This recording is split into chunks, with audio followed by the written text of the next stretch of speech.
자, 많은 학생들이 수학만 얘기하면 한숨을 그렇게 쉬는데 뭐 국어? 한국인이니까 어떻게든 되겠지 자신감 가지고, 영어는 수능 영어 절대평가 아닌가요? 하니까 비벼볼만 하다 이렇게 얘기하는데, 수학은 이거 시작하는 것부터 막막하단 말이지. 그 와중에 누구는 선행학습으로 뭐 중학생 때부터 고2, 고3까지 했대. 그래서 수학을 내가 정복할 수 있을까? 내가 한다고 되기는 하는 과목일까? 애초에 그래서 발을 떼기부터 어려운 게 수학이라고 할 수 있는데, 매년 콘텐츠를 했었는데, 수학공부법 칠판 콘텐츠를 이렇게 했는데 올해도 또 하라고 하시네요. 그래서 2023년 버전 준희씨의 수학공부법, 준희씨, 준희형, 준희삼촌의 수학공부법 되겠습니다. 일단은 과거에 비해서 조금 더 보강이 됐으니까, 자세해졌으니까 한번 끝까지 들어보는 것도 좋지 않을까 생각을 해요.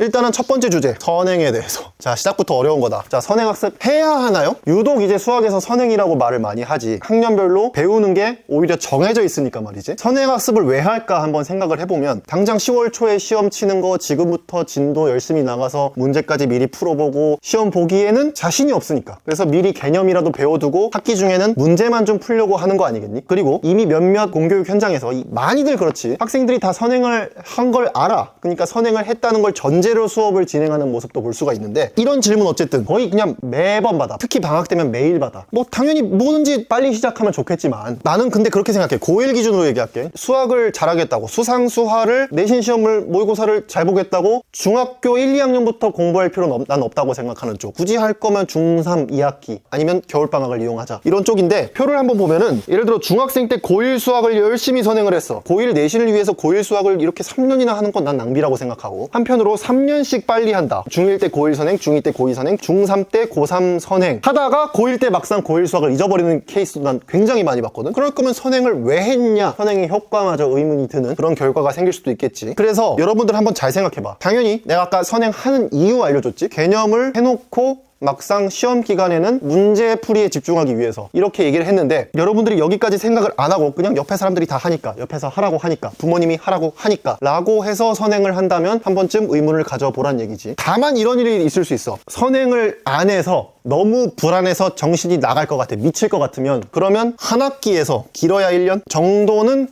해놓으면 좋겠다, 정신건강을 위해서. 그래서 그 정신건강과 실제 실력의 균형을 좀 맞췄으면 좋겠다.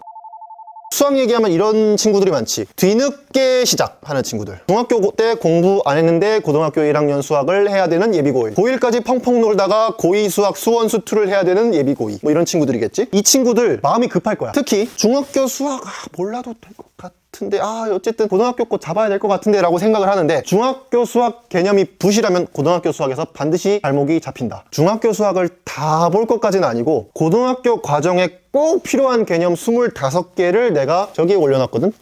한번 봤으면 좋겠고, 저 중에 모르는 게 있으면 고등학교 수학 하면서 발목이 잡힐 텐데, 별도의 책을 막 따로 사서 막 볼 필요는 없는데 책꽂이를 한번 찾아봐. 사놓고 하나도 안 푼 깨끗한 중학교 수학 교과서나 문제집이 있을 거야. 거기 보면은 개념 설명 페이지 있거든. 예를 들어 뭐 그냥 센 생각해보면은 A단계의 대충 공식 아니면 뭐 도형 뭐의 넓이 이런 식으로 나오잖아. 그 페이지만 뭐 몇 번 따라 써보는 것도 괜찮다. 그 개념을 노트에 정리하면서 공부를 하는데, 자, 중학 수학 필수 개념 25개만 노트에 정리하는데 나만의 개념 사전처럼 얘를 활용하는 거지.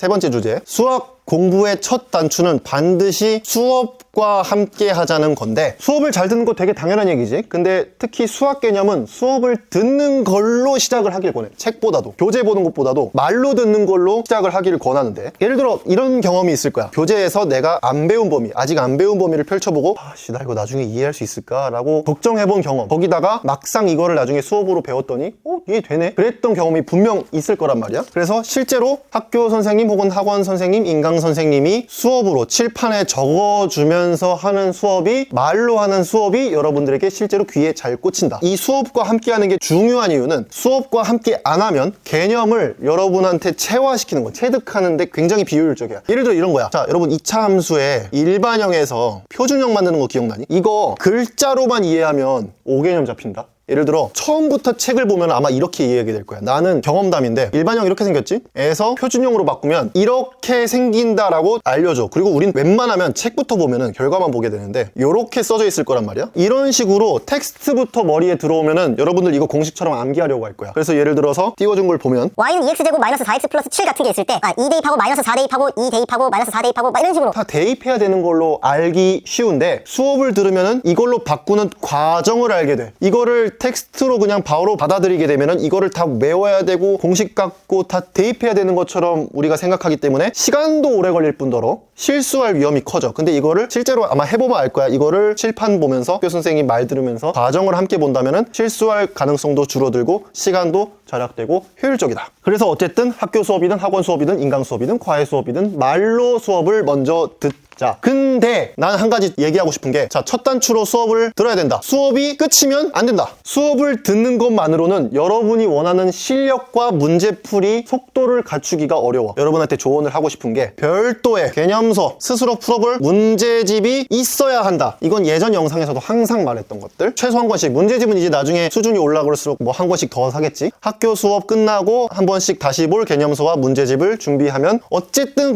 그럼 수업의 역할은 뭐냐? 이 수학 개념을 시작하게 해주는 좋은 트리거다.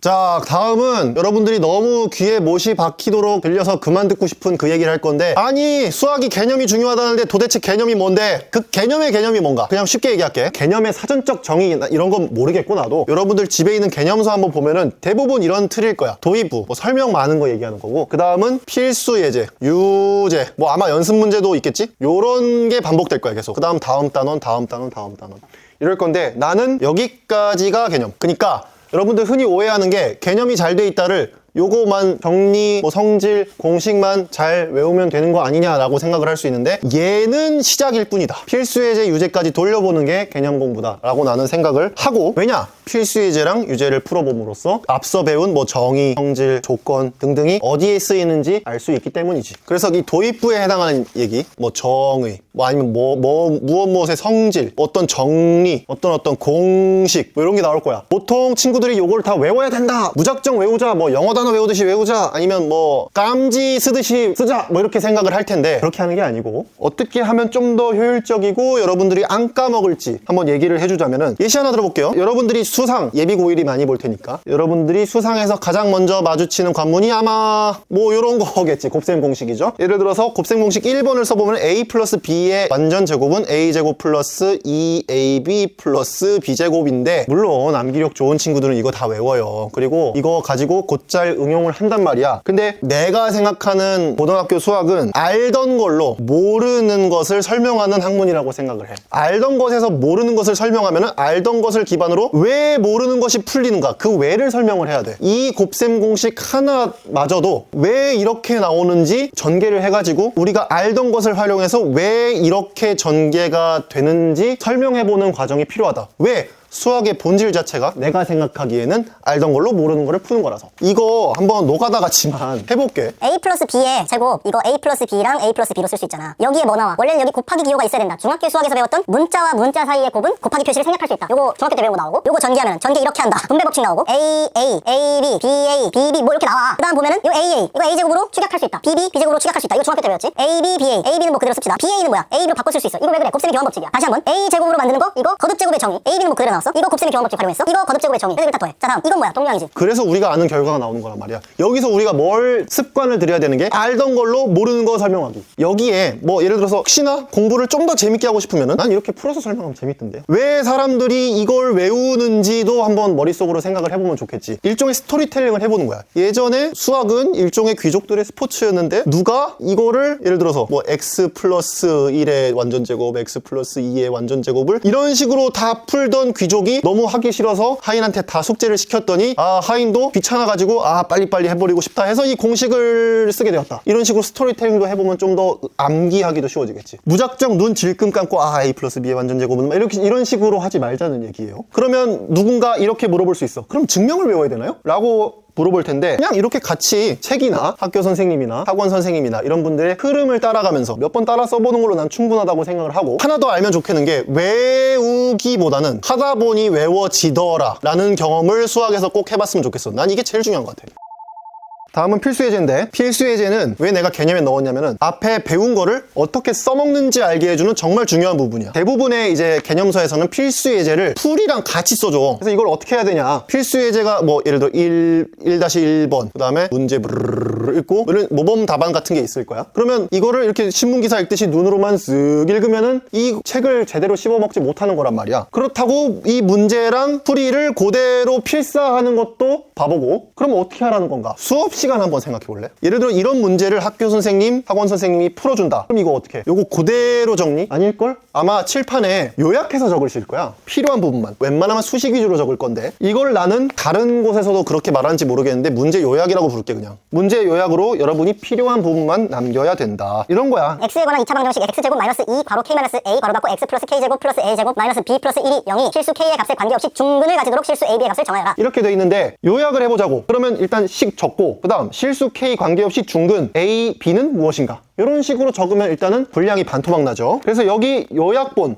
여러분들이 문제 요약해 놓은 곳에 여러분들이 이 문제의 힌트를 알 수 있어. 하나 강조하면, 자, 문제풀이 내가 대전제 하나 알려줄게. 고등수학에서는 필요 없는 힌트 안 줘. 99.9%의 문제들은 필요 없는 힌트를 안 주고 적어도 한 번은 힌트를 써. 그래서 여기서 그 요약본을 보면은 중요 키워드는 실수 K에 관계없이 그리고 중근이라는 표현이겠지. 이미 내가 그 개념을 안다. 그러면 문제를 풀듯이 진행을 하면 되겠지. 2차 방정식의 판별식은 아마 배웠을 거고, 판별식이 0이다 해오겠지. 근데 A, B를 아직 못 찾겠단 말이지. 그러면 내가 아까 요약했던 거 실수 K에 관계없이라는 부분도 힌트가 될 수 있지 않을까를 주목을 해보자는 거지. 만약에 여러분들이 예를 들어 실수 K의 값에 관계없다 뭐 요 표현을 배운 거를 기억을 했으면, 그러면 이제 그 필수 예제는 실전 문제를 풀듯이 풀고 맞추고 유제로 넘어가면 되는데, 만약에 그 부분을 놓쳤다 그러면 거기 보면은 보통은 이런 부분을 빨간 글씨 혹은 뭐 굵은 글씨 같은 걸로 알려준단 말이야. 그럼 그 부분이 여러분들이 민감하게 반응했어야 되는데 놓친 부분이야. 그러니까 여러분들은 그 부분을 놓친 거잖아. 그럼 내가 여기서 뭘 느껴야 되는가? 처음에 중근이란 단어에 민감하게 반응했어야 된다. 두 번째, 오래전에 배웠던 항등식의 성질을 연계해서도 문제를 낼 수 있구나. 어디서? 필수 예제에서 느껴야 된다, 이거를. 이 단원에서, 그러니까 2차 방정식 단원임에도 불구하고 다른 단원과 연결해서 문제를 낼 수도 있구나라는 거를 파악을 하셔야 된다. 아, 어려워, 하기 싫어 라는 생각에서 멈추면 곤란하다고.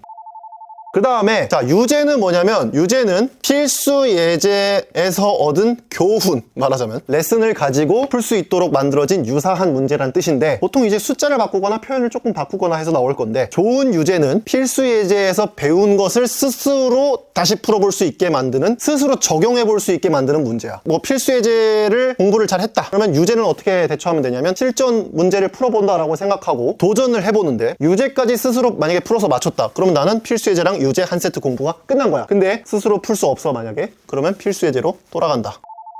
자, 개념 끝났으면 이제 본격 문제풀이야. 문제풀이의 반복이야. 그래서 개념서에 있는 그 연습 문제라고 돼 있는데 풀어도 좋고, 아니면 뭐 이때쯤 내신 난이도 문제, 예를 들어 센, 뭐 RPM, 마플 등등등 이런 걸 하나 골라서 풀어도 되고. 근데 실제 이제 문제집 사서 풀다 보면 여러분 하나 알게 되는 게, 필수 예제랑 유제처럼 해설을 안 줘 같이. 해설이 따로 있지. 스스로 알아서 해보라는 거야. 그래서 이때도 당연히 중요한 거는 문제 요약 이거는 이제 계속 갖고 간다. 그리고 하나 이제 팁을 주자면, 3개 다 풀지 말고 A4 용지 있잖아, 반 접어가지고 문제 이렇게 풀고 뭐 이렇게 풀고 이런 식으로 푸는 거 한번 해봤으면 좋겠고, 또 하나 강조하고 싶은 게, 그래프 만약에 그려야 되면 웬만하면 그려라. 아, 이거 그냥 식으로 비벼봐야지 하지 말고, 웬만하면 그리고 도형 문제는 당연히 그리고 귀찮아하지 말고, 책 위에 풀면은 여러분 이거 다시 못 푸니까 웬만하면 A4 용지에다가 풀고, 아니면 뭐 연습장 써도 되고, 그림 꼭 그릴 것, 그래프 꼭 그릴 것, 요거 좀 강조를 할게요. 하나 더. 이 문제 풀이 과정 적을 때 남들도 볼 수도 있다. 뭐 실제로 볼지 안 볼지 모르겠지만 남들도 보는 풀이라고 생각을 해주면 좋은데, 아까 얘기했지, 내가 느끼기에 수학은 모르는 것이 왜 풀리는지 알던 것을 기반으로 설명하는 거야. 그러면 그 왜를 설명하는 게 여러분들 문제 풀이인데, 설명이라고 남들한테 하는 거라고. 남들한테. 수학 문제 풀이를 가상의 청중이 본다고 생각하고 좀 글씨도 잘 썼으면 좋겠고, 그림도 좀 깔끔하게 그렸으면 좋겠고. 왜냐면 글씨 못 쓰고 그림 못 그리는, 그래프 못 그리는 친구들 보면은 이왕이면 잘 그리는 게 좋을 것 같고, 그리고 풀이할 때 가끔 뭐 이렇게 뭐 그냥 계산 깔짝깔짝 하듯이 여기 썼다가 여기 썼다가 여기 썼다가 이렇게 중구난방 되는 친구들이 있는데, 이거 습관되면 나중에 서술형 풀이 같은 거 할 때 항상 일목요연하게 풀이 못할 수도 있으니까, 미리 좀 이렇게 순서대로 풀이하는 연습 좀 좀 했으면 좋겠다. 그리고 한 가지 더, 빨리 푸는 게 능사가 아니야. 특히 처음 하는 친구들, 뭐 선행학습하는 친구들 같은 경우에 빨리가 능사가 아니라 정확히 푸는 게 능사다. 그래서 아까 내가 그 얘기 했잖니, 그 문제집에는 해설이 따로 있잖아. 해설을 틀릴 때 보는 게 아니라 내가 맞게 풀었는지 확인할 때 오히려 보는 거를 추천을 해. 내가 정확히 풀었는지, 문제에서 의도한 대로 풀었는지 확인하려고. 나중에 하다 보면 슬슬 이제 답지 안 봐도, 맞았을 때도 이제 답지 안 보고 아 내가 제대로 풀었구나를 이제 판단할 수 있게 되는데, 처음에 예를 들어 고등수학 처음 한다든가 할 때는 그러니까 오히려 맞은 문제를 답을 보고 내가 이제 제대로 맞게 풀었는지 확인할 때 좀 썼으면 좋겠다. 아니 그러면 준희씨, 시간 단축은 언제 하나요? 내신 기간에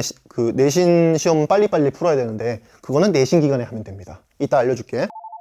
자, 다들 오답 얘기만 나오면 한숨부터 쉬는데 여러분들 생각해봐. 이거 실전 아니야. 여러분들 문제집에서 동그라미 개수, 가위표 개수 세 가지고 여러분 성적에 들어가는 게 아니잖아. 실전이 아니고 연습이란 말이지. 연습 때는 나중에 시험 때 틀릴 거를 연습 때 틀렸으니까 한편으로는 안도를 해야 되고, 한 번 더 공부할 기회를 줬으니까 오히려 감사해야 한다. 그래서 내가 항상 강조해왔던 게 오답을 고마워하자. 오답아! 고맙다! 오답에 주눅 들지 말자. 여러분들이 틀린 문제를 일단 다시 풀어봐야 되는 이유에 대해서 좀 얘기해 줄 건데, 첫 번째, 이 문제가 숫자만 바꿔서 다시 나올 수도 있겠지. 의외로 학교 선생님들 아니면 모의고사 내는 분들은 문제집에 있는 거 혹은 기출 문제를 많이 참고하시니까 비슷하게 나올 수가 있겠지. 두 번째, 내가 어디가 부족하구나, 어디를 보충해야 되는지 알려준다. 다음 세 번째, 개념을 연계해서 낼 수 있음을 알려준다. 예를 들어 아까 그런 거야. 2차 방정식에 항등식이 들어갈 수 있고, 뭐 삼각함수, 지수 로그 함수 문제에 2차 함수가 연결될 수 있는 것처럼 다른 개념을 연결할 수 있구나. 아, 공부해야 되겠네. 그걸 알 수 있다. 또 많이들 힘들어하는 게 가끔씩 고등학교 수학에서 중학교 도형이 튀어나와요. 그래서 잊을만 하면 나오는데 미리 중학교 수학 그래서 조금 복습해 놓는 거 내가 필요하다고 얘기했었고, 또 문제만의 특별한 아이디어, 가끔씩 그런 거 있어. 이 문제 푸는 방법이 정해진 문제들이 종종 있어. 그래서 그런 문제들은 여러분들이 아예, 내가 유형이란 말은 안 좋아하지만 특정한 유형을 반복적으로 틀렸을 때, 예를 들어서 뭐 센이나 RPM 같은 거 봤을 때 요 한 유형을 내리 틀려, 이러면 그 유형을 따로 공부할 필요가 있다. 나는 이렇게 얘기를 좀 하는데, 당연히 그런 학생은 없겠지만 해설을 무작정 외우는 학생은 없겠지. 숫자만 바꿔서 만약에 그 문제가 다시 나오면 유효한 방법이 될 수 있겠는데 뭐 그럴 일은 별로 없고. 답지, 해설지 언제 볼까? 뭐 틀린 문제가 나올 때마다? 아니고, 오히려 맞췄는데 불안할 때, 내가 앞서 얘기했었지. 여기서 오히려 맞았을 때 답지를 보자라고 얘기를 했었어. 왜? 내 풀이가 논리적으로 흠이 없는지, 쓰라는 개념 잘 썼는지 확인하기 위해서 해설지를 보고 아 그렇구나 하고 다시 그 문제를 쳐다보지 않는 경우가 있는데, 그거는 스스로를 속이는 거야. 그 문제 며칠 후에 다시 봐라, 손 못 댄다. 오답아 고맙다가 고마운 오답을 앞으로 몇 번 더 볼 수 있음을 기억하자. 사실 볼 수 있음이 아니라 봐야 돼. 나는 맞은 문제도 한 번씩은 더 봤으면 좋겠는데 거기까지 할애할 시간은 없으면 적어도 오답은 2번 이상은 더 봤으면 좋겠다. 최악의 경우 알려줄게. 아예 해설지 보면서 푸는 애들이 있어. 가끔. 최악이야. 일단 그래서 틀린 문제는 충분한 시간을 두고 몇 번이고 재도전을 좀 해봐. 찔러 안 되면 아 내가 오늘 머리가 좀 안 돌아가서 그런가? 충분히 쉬었다가 이 문제를 찔러서 안 될 것 같으니까 다른 문제 찔러보고 문제풀이 경험을 좀 더 쌓은 다음에 며칠 뒤에 아 저번에 그 문제 오늘은 잡는다 식으로 도전하고, 그리고 몇 번이고 재도전했는데도 안 보인다, 이 문제 해결의 실마리가 안 보인다, 그러면 추천하는 방법, 해설을 한 줄씩 가리고 내가 여기까지는 똑같이 했어, 여기까지도 했는데 이런 식으로. 그러면 뭐야? 내가 하는 부분이 내가 생각 못했던 발상이야. 그럼 그 부분을 여러분은 놓친 거니까 그 부분을 뭐 문제 옆에 뭐 볼펜으로 써놓든지, 아니면 뭐 오답 노트를 쓰는 친구는 오답 노트로 관리를 하든지 해주면 되고, 오답 노트를 만드는 친구가 있고 만들지 않는 친구도 있어. 나는 안 만들었고 예전에 같이 방송했던 친구는 오답 노트가 정말 도움이 많이 됐다 그랬어. 오답 노트를 쓰든 안 쓰든 중요한 거는 오답의 히스토리를 관리하는 거야. 여러 오답 이 있겠지? 오답 중에서도 어떤 문제는 내가 단순 실수했어, 뭐 2를 3으로 잘못 봐서 계산 실수야, 이런 식으로 금방 다시 풀어보면 만회할 수 있는 문제가 있는가 하면, 어떤 문제는 몇 번을 다시 봐도 쉽지 않아, 그런 거 있겠지? 아까 말했던 것처럼. 그래서 일단은 우선 내 힘으로 해칠 수 있는 것부터, 예를 들어 오답이 이렇게 있다, 뭐 예를 들어 10개를 틀렸다, 10개를 틀렸으면 일단은 혼자 힘으로 다시 다 해봐서 한 요 정도 메꾼다, 이렇게 해서 내가 또 봐야 되는 오답의 개수를 줄이는 거야. 이렇게 다시 해서 맞은 것도 한 번씩 동그라미가 더 있으면 좋은데 거기까지 할 시간 없는 친구들은 어쨌든 오답의 개수를 줄여나가. 그리고 하다 보면은 어떤 문제는 그 한 줄씩 보다가 오케이 해결했어, 이런 친구들도 있을 거고, 아니 아무리 봐도 안 되겠는데 뭐 몇 개 메꿨는데도 아무리 봐도 안 되겠는데 친구나 선생님한테 물어봐서 해결할 수도 있지. 내가 이제 또 여기서 강조하고 싶은 거는 스스로의 힘으로 다시 맞추지 못한 문제들, 뭐 답지의 도움을 받았건 선생님의 도움을 받았건 친구의 도움을 받았건 그런 문제들은 반드시 2번 이상 다시 풀어볼 거, 스스로의 힘으로. 어쨌든 결론, 마무리는 스스로. 도움을 받았으니 난 이해했어, 끝! 이라고 하는 건 역시나 스스로를 속이는 것이다. 마무리는 스스로 풀어봤더니 맞췄다. 이런 경험을 해봐야 그 오답을 정복하는 것이다. 오답을 스스로 정복할 때 수학 실력은 가장 많이 오른다 생각해.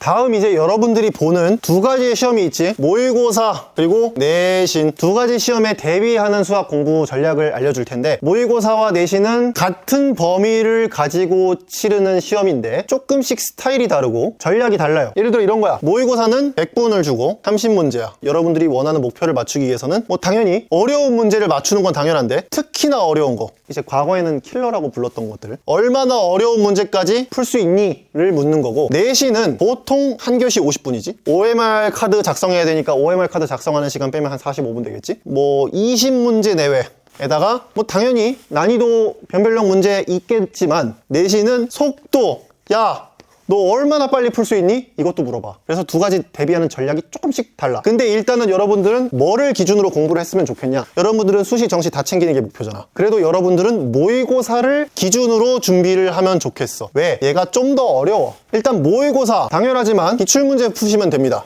일단은 앞에 내가 나온 실전 문제풀이, 뭐 예를 들어 개념을 한 바퀴 돌리고 센 정도의 문제집을 사서 풀어본 학생이 모의고사 기출문제, 예를 들어 본인이 지금까지 공부했던 범위가 출제되는 문제, 수학상을 맞췄으면은 1학년 9월 모의고사 정도를 한번 뽑아서 풀어봐봐. 그러면 아마 한숨 쉴 거야. 아마 절망에 빠질 수도 있어. 왜? 본인이 생각한 점수가 전혀 아니야. 한 50점 내외? 2점짜리 문제랑 3점짜리 문제 정도 맞추는 수준? 근데 모의고사 수학 영역은 4점짜리 문제가 13개가 있는데, 여기가 4점짜리 13개면 52점이야. 절반이 여기서 나와. 이거 하나하나씩 맞춰가는 싸움이야. 나는 앞으로 4점짜리를 하나하나씩 정복하는 것이 관건이다 라고 얘기를 해주고 싶고, 나는 이른바 50-80, 50-80라고 하자. 50-80 프로젝트라고 할게. 자, 모의고사 80점 도달하면 여러분들 등급컷 한번 찾아봐. 일단 안전빵 3등급이야. 2등급도 나와, 잘하면. 일반고 기준으로 모의고사 80점 맞으면 내신 1등급 노릴 수 있어요. 뭐 당연히 모의고사 80 맞은 학생은 내신 1등급 보장 뭐 이런 건 아니야. 근데 통상적으로 요 정도 공부하면 내신 1등급 맞는 실력은 된다고. 그래서 모의고사 2, 3등급 때 일단 올라오는 게 중요하다. 이 영상을 보는 친구들은 아, 저 킬러 문제 풀려고 왔는데요. 이거보다는 어떻게든 좀 그래도 내가 가고 싶은 대학 가까이 가는 점수 나오는 게 목표일 테니까 50-80 전략을 한번 얘기를 해보고 싶은데, 당연히 기출문제집 사서 풀면 되는데 하나 괜찮은 게 하나 있어서, EBS의 시험지 만들기라고 있어. 이거 풀면은 이제 종이값 만들겠지. 그래서 풀고 싶은 단원 고르고, 뭐 4점짜리 뭐 예를 들어서 오답률 뭐 50% 이상 풀고 싶다 그러면 원하는 난이도별로 기출문제를 추릴 수 있는 거야. 근데 나 같은 경우에는 중3 2학기 때 수상 개념을 일단 한 바퀴 돌리고, 중3 겨울방학에 이 4점짜리를 계속 풀었어. EBS에서 뽑아가지고. 당연하지만 모든 문제 못 맞춥니다. 거기 보면은 뭐 30번 문제, 21번 문제 이런 것도 나온단 말이야. 소위 말해서 킬러였던 문제들은 못 맞추지만, 근데 계속해서 부딪혀보는 거 일단은 도움은 된다. 물론 정말 지루한 과정이야. 하루에 10문제 풀었는데 한 개도 못 맞출 수도 있고, 틀린 오답 10개를 내가 오늘 고쳐보겠다 했는데 한 문제도 못 고칠 수도 있어. 근데 그런데도 반복해서 도전해보고 찔러보는 거는 분명히 도움이 될 것이다. 일단 해봅시다. 그래서 이렇게 했더니 그냥 내 경험 얘기해줄게. 모의고사 처음 해봤을 때 50점이었거든. 그 집에서 뽑아서 풀어봤을 때. 근데 다행히 이 기간을 거쳤더니 고등학교 들어가서는 적어도 80 이상은 나왔고, 뭐 1, 2등급 때 계속 나왔어. 내신 수학은 계속 111111이 나왔고. 자, 다음은 확실한 1등급 준비하려면 어떻게 해야 되느냐. 확실한 2등급 받으려면 한 84, 88, 확실한 1등급 받으려면 88은 좀 어려울 수 있고 92, 96 요 정도 받으면 되겠지. 그러면 사실 올해 수능이 어떻게 나올지 모르는데, 흔히 이제 킬러, 중킬러라고 불리는 고난도 5개가 있었어요. 5개 중에 3개 이상을 풀어야 된다. 1, 2학년 기준으로 19, 20, 21, 29, 30번, 그리고 3학년 기준으로는 14, 15, 21, 22, 30 이렇게 되겠지. 요것도 역시나 어려운 문제들 필터링해서 계속 풀어보면 되는데, 기출문제집 같은 거 보면은 이거 예전에 몇 번 문제였다 같은 거 나오거든. 그래서 그거 보면서 골라 풀어도 되고, 이때 심화 문제집이라고 나오는 것들이 있지. 흔히 말해서 뭐 블랙라벨 등등등등 심화 문제집 같은 거 풀어보는 것도 좋은데, 여기서 주의사항, 개념 겨우 끝낸 친구들이 심화해야 한다던데요 라고 해서 덥석 심화 문제집을 사버리면은 안 됩니다. 다시 강조하면은 심화 문제집은 언제 푸냐면, 아, 나 진짜 더 풀 거 없을까? 라는 생각 들 때 사서 푸는 거야. 아니면 또 이럴 때 있겠지. 가끔 이런 친구들이 있어. 내신 난이도가 모의고사보다 높은 학교가 있어요. 좀 이제 여러분들이 선망의 대상으로 삼는 고등학교가 해당이 되겠지. 그런 학교들 같은 경우에도 뭐 심화 문제집을 사서 푸는 게 도움이 될 수 있겠지. 그래서 자신이 다니는 학교 혹은 자신이 원하는 목표에 맞춰서 문제집을 선택하고, 나는 몇 번 정도까지 풀면 충분, 이렇게 정하면 되는데 50점에서 80점대로 올리는 연습부터 해보자라는 게 내 제안이었어. 다음은 내신 수학인데, 내신도 어려워하더라고 다들. 내신 수학은 속도, 시간 싸움, 그리고 실수 안 하기 싸움. 1시간, 한 교시 안에 뭐 20개, 많이 내는 데는 25개 정도도 풀어야 되고, OMR도 써야 되고, 가끔 이제 서술형 시험 들어갈 땐 서술형도 써야 돼. 그래서 문제풀이에 집중할 수 있는 시간은 40분에서 45분 정도라고 할 수 있는데, 게다가 실전에서는 긴장을 해. 손에 땀 차고 손 발발발 떨리고 계산 실수하고, 아마 여러분들 검산할 시간적 여유가 없을 거야. 여러분들은 평소에 연습을 해야 된다, 이렇게 난 생각을 하고, 그 연습을 빡세게 하기 위해서 필요한 전략, 첫 번째, 내 진도가 학교 진도보다 빠른 게 마음이 편하다. 수학은 특히 시험 기간에 개념부터 다시 공부하기가 좀 어려워. 미리 배워놓고 학교 수업으로 그 개념 재확인하고 시험 3, 4주 전에, 시험 기간에는 문제만 푸는 게 마음에 편하고, 실제로 다들 이럴 거야. 그래서 내가 평소 공부 강조하는 거지. 필요하면 선행도 하라고 하고, 방학 때라도 활용해서 예습을 해놓으라고 말하는 거지. 이미 만약에 나만의 진도가 먼저 나가 있다면 학교 수업은 그럼 어떡하냐? 자냐? 당연히 안 되지. 학교 수업은 그 개념을 다시 한번 보는 시간, 얼마나 좋아. 개념을 다시 보는 복습의 시간, 혹시라도 그 개념 잘 모르던 부분은 다시 이해하는 시간으로 활용하면 좋을 것 같고, 여러분들 학교 내신 난이도가 어느 정도인지 파악을 좀 하면 편해. 그래서 뭐 과거 기출문제를 찾아봐도 좋고, 학교 선생님이 어떻게 낼 건지 뭐 미리 말씀하시는 경우도 있지. 가이던스를 주시지. 쉽게 내겠다, 어렵게 내겠다. 그 얘기를 듣고 뭐 유사한 난이도, 한 단계 높은 난이도의 문제집을 준비하면 되겠지. 인터넷 같은 거 돌아다니다 보면은 난이도별로 사람들이 정리해 놓은 게 있을 거거든. 그거 참고하면 될 것 같아. 보통 일반고에서는 센 정도 난이도로 나오는 것 같아. 센의 B단계 그리고 C단계 약간 그 정도로 나오는 것 같고, 여러분들이 준비할 때 가장 중요한 난이도, 중이야. 난이도 중에 왜 신경 써야 되냐면, 한 센의 B단계에서 중이라고 나와 있는 거 정도일 거고, RPM이라는 책의 유형 익히기라는 부분일 거고, 블랙라벨의 스텝 1, 그리고 교과서의 그 단원 정리 문제 같은 정도의 난이도인데, 실전 시험에서는 이 난이도 중에서 시간 절약을 해야 돼. 당연히 정확하게 풀어야 될 거고, 이 난이도 중 기준으로 한 문제당 1분 30초씩 푸는 게 좋다. 그 정도로 풀 수 있도록 준비를 합시다 라는 건데, 뭐 한 40문제 60분 안에 풀기, 50문제 75분에 풀기, 요 정도로 하면 좀 그게 너무 타이트하다 그러면 25문제를 37분 30초 안에 풀기, 그렇게 풀게 묶어서 연습하는 게 좋겠다. 얼마나 걸렸는지 기록을 하는 거야. 예를 들어 이런 거야. 9월 15일, 자 667번부터 706번까지 40문제 뭐 71분 12초 걸렸다, 이런 식으로. 그럼 문제당 나눠보면 1분 47초가 나왔다. 그럼 내 목표보다 약간 이제 좀 오버한 거네. 그러니까 좀 더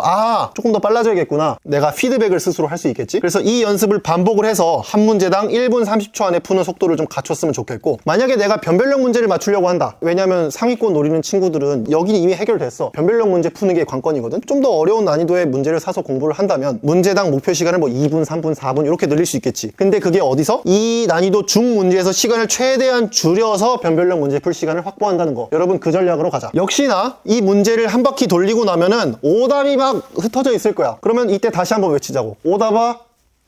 그렇지. 이 문제 내리는 비드를 동그라미로 이제 바꿔나갈 시간이지. 스스로 풀어서 맞추면 좋고, 답지의 도움을 받아도 되고, 되도록 근데 답지는 늦게 봤으면 좋겠고, 답지를 보더라도 내가 나중에 마무리는 내 손으로 하고 막타는 내가 친다는 생각으로 하면 좋겠고, 내신 대비할 때는 맞았던 문제도 시간 단축 연습을 위해서 한 번 정도는 더 풀어보는 게 좋은데, 모든 문제를 내가 다 풀 시간이 없잖아. 아마 다른 과목도 준비해야 될 거고 바쁠 거란 말이지. 그러면 이 모든 정답 문제를 다시 푸느냐? 그건 아니고 맞았는데 불안한 문제들은 다시 풀면 되겠지. 그럼 좀 로드가 줄어들겠지. 그래서 가장 이상적인 상태는 모든 문제당 동그라미 2개. 처음에 맞았어. 그럼 또 풀어서 맞았어. 그럼 이거는 아마 시간 단축에 효과가 나겠지? 그다음에 틀렸어. 메꿨어? 다시 메꿨어. 아니면은 틀렸어. 답지 봤어. 근데 이거 나중에 며칠 뒤에 보면은 맞출 수 있을까? 틀렸네? 다시 해보니까 됐어. 그럼 한 번 더 하면 되겠지. 동그라미가 2개 생기지 그러면. 그래서 문제당 동그라미가 2개씩 나오면 그 문제를 졸업하는 식으로 이렇게 공부하면은 내신도 1등급이 나오지 않겠는가.